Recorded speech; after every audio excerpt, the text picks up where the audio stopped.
Today's the big day. We got the City of Richmond, Police Department, Fire Department coming to pick up all these toys. They're getting ready to pull up. Can't wait to see them. Thank you all for everybody that donated, helped out. City of Richmond really is thankful. It's a team effort. Merry Christmas.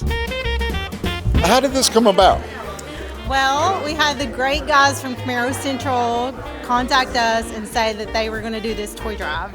And boy, did they do a toy drive. So they wanted to partner with the City of Richmond, their fire and police departments, with the efforts that they do every year. And we've made it spectacular. We did good. We are so excited. The first responders of Madison County are picking up the toys. They brought the load here. They've got the team, they've got the willpower, and looks like they're ready to do it. And it's going to be a good day.